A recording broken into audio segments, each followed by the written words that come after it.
Hello, how are we today? Good, I'm so glad. Today is a fun one. We all know photo dumps are a thing, especially at the end of months. And also right now, carousels are just hitting the spot on Instagram grid or like Instagram feeds.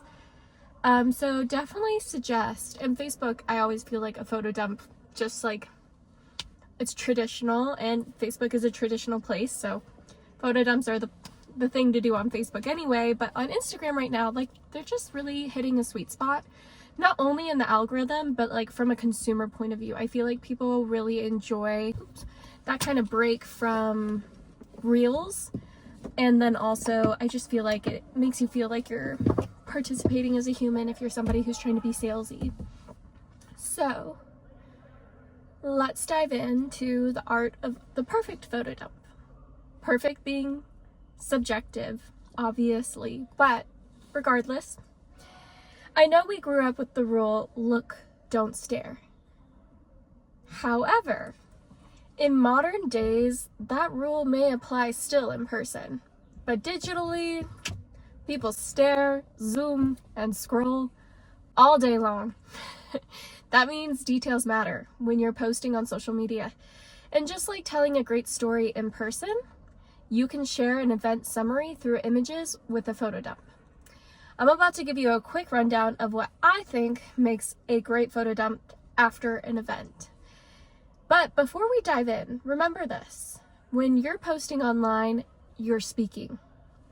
It's important to listen by interacting with others' posts and to speak without overdoing it, especially if you just went to an event. Like, when I think about event posting, you just went to like a networking event, maybe you just went to a concert, maybe you just went to something that like a lot of people go to, like Coachella. You know, there's like just these big moments where maybe a lot of society that you follow or interact with or have in your network went to or attended. So what I mean is, when you post, that's you speaking, but to listen is to like and engage with the other people who went to that same event. So leaving comments, liking their post, it helps socially, it helps build up that relationship, like in the last episode where we talked about how to continue online relationships after a networking event, but also speaking without overdoing it. So photo dumps are great because you're not going to post 15 times in a week about the same event. That's beating a dead horse. You get like 3 posts max on a personal scale of like an event. But also, it kind of depends how you like pan it out. Because like if you're thinking about an event and you're looking at the aspect of the event being something that you built up to, and then the event happened, and then post-event, you know, if you really spread that out, you can post a lot. But then also we're looking at like big brands who've been posting so many posts. I think ACL and Coachella, the event accounts, posted over a weekend like almost 100 times.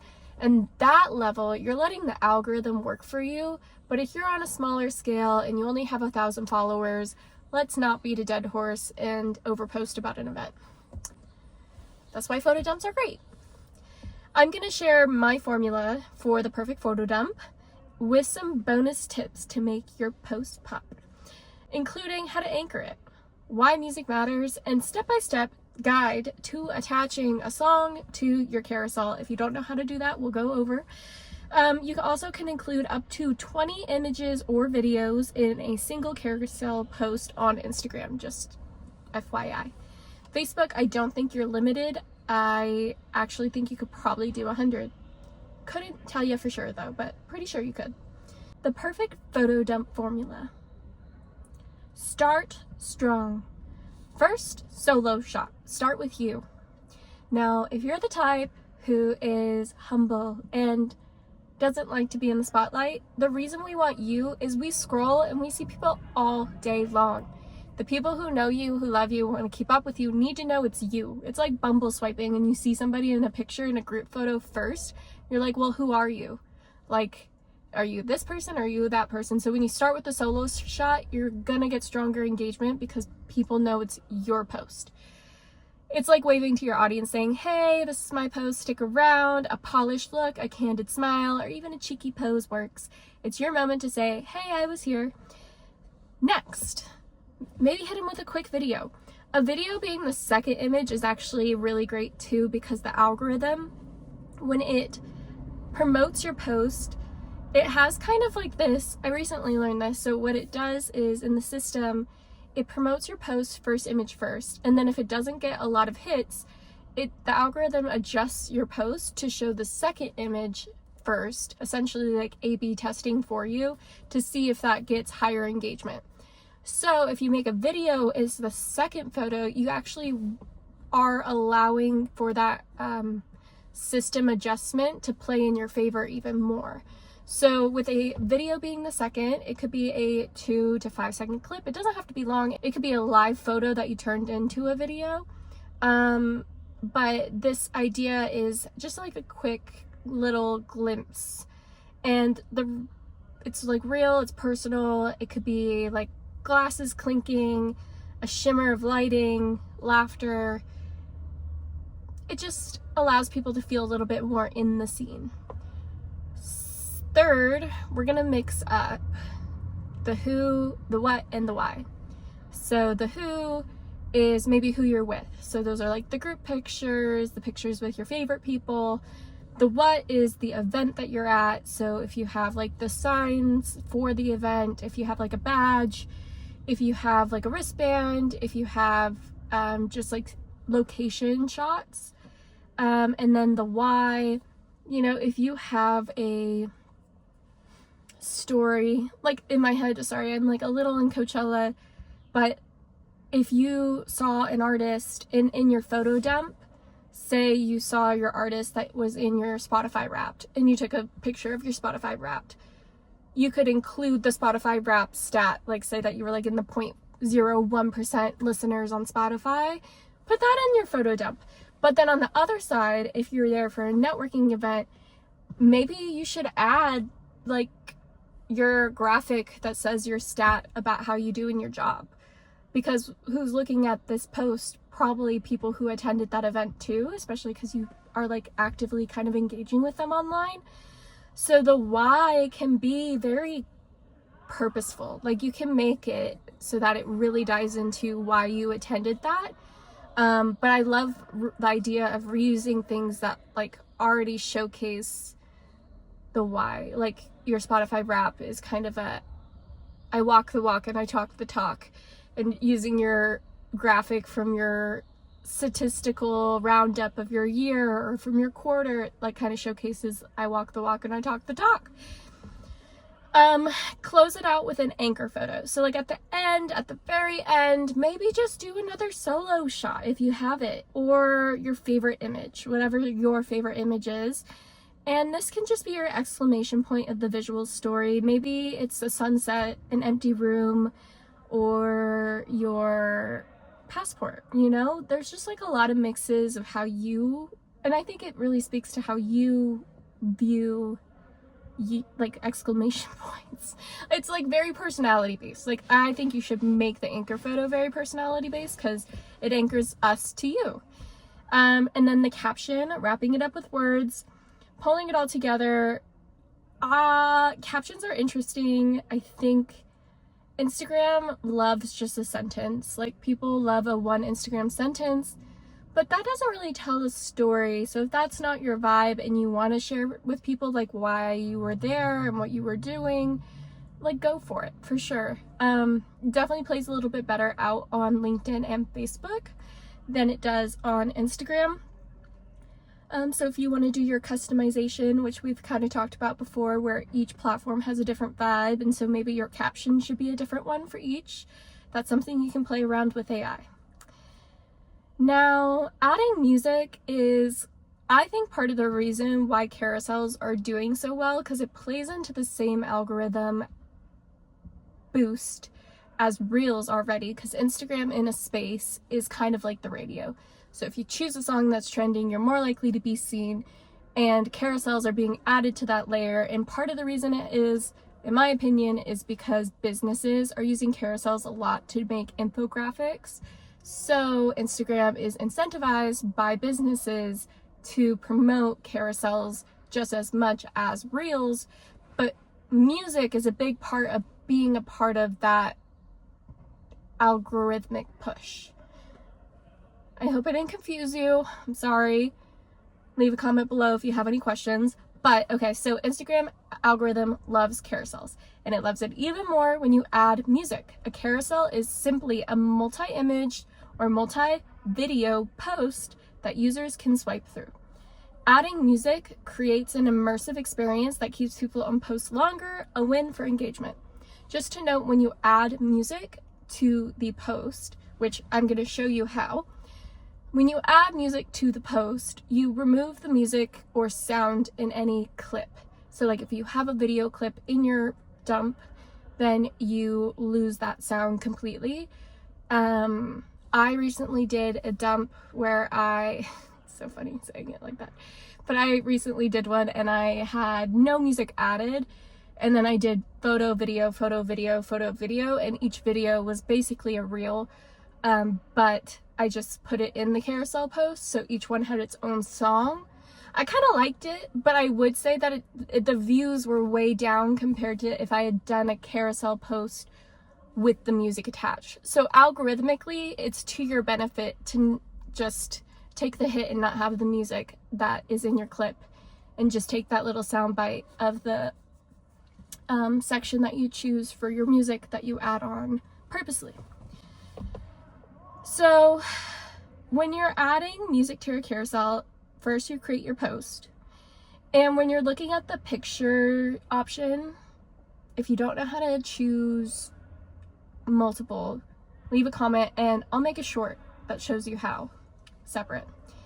So first you're going to create your post. On the caption page, after you've written the caption, or before, it doesn't really matter, but you know where you write the caption on that part, you see an add music button near the bottom, just under the tagged people section. So you're gonna go tag people. Just underneath that, it says add music. Great. Now you're gonna tap on that and you're gonna search for the song that fits the vibe of the event. Now Instagram's great. It gives you trending options, which is awesome. Think about what time of year you're in. So like right now, we're at the very beginning of May, and I'm telling you, oldies, just like feel good movie soundtrack songs from like early 2000s and 90s right now are hitting, are trending. And I think part of the reason is, one, everyone wants to feel good, happy. Two is everyone's a little nostalgic because graduation's around the corner. So you have some people who are looking back and being like, oh, like I have to be an adult now.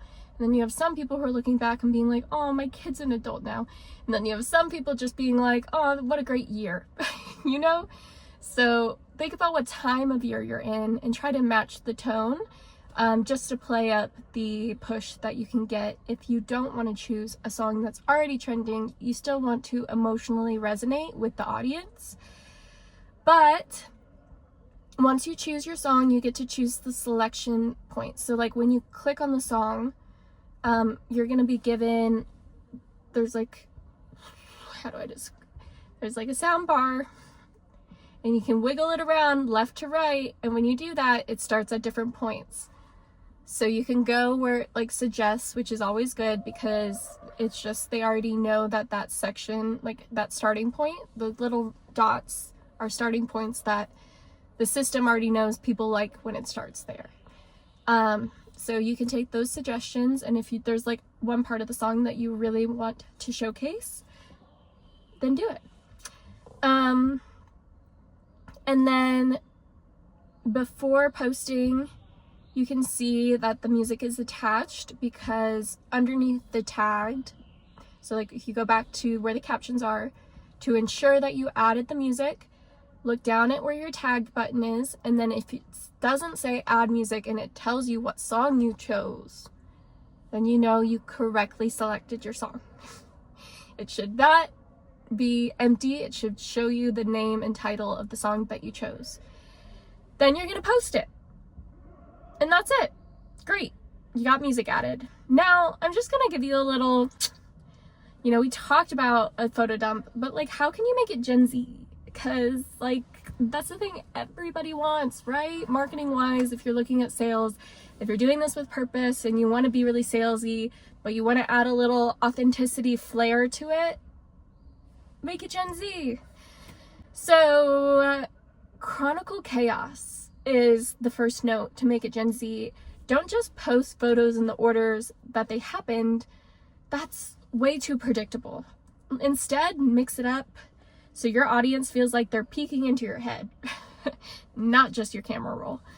Maybe start with a group shot from dinner, then a blurry pic of your shoes and the sunset that made you emotional. So like, you should really view it as, oh, I accidentally took a screenshot of something, or like I accidentally took a picture, or just like those like throwaway photos. If you like the photo, the thing about Instagram more than any other platform, it's aesthetic. It's our mall. Facebook is a backyard barbecue. We kind of want to see like all the normal stuff, but like at the mall, you can take like little glimpses of things and it has a lot more aesthetic preference. So if the picture turned out good, you can add it, even if it doesn't really have a purpose in your mind. People don't need purpose on social media. We don't come on social media to find purpose and be sophisticated with our thoughts. There's other platforms that we're more sophisticated with our thoughts. Instagram tends to be a place where we're like engaging our consumerism and we're engaging with our decorum aspects and then also just entertainment. So, if you want to throw in something random, that's great. The key is to making it feel casual. Add something slightly off topic. Maybe it's a pic of your dog that you took before leaving the event, or a screenshot of a weird text from a friend that sums up the vibe, or even like a group chat where you're like, hey guys, where'd you go? And they're like, oh, we went to this other bar. And you're like, oh, okay. Just kidding. I hope that didn't happen to you. It makes your post feel less curated. Also high-low energy balance.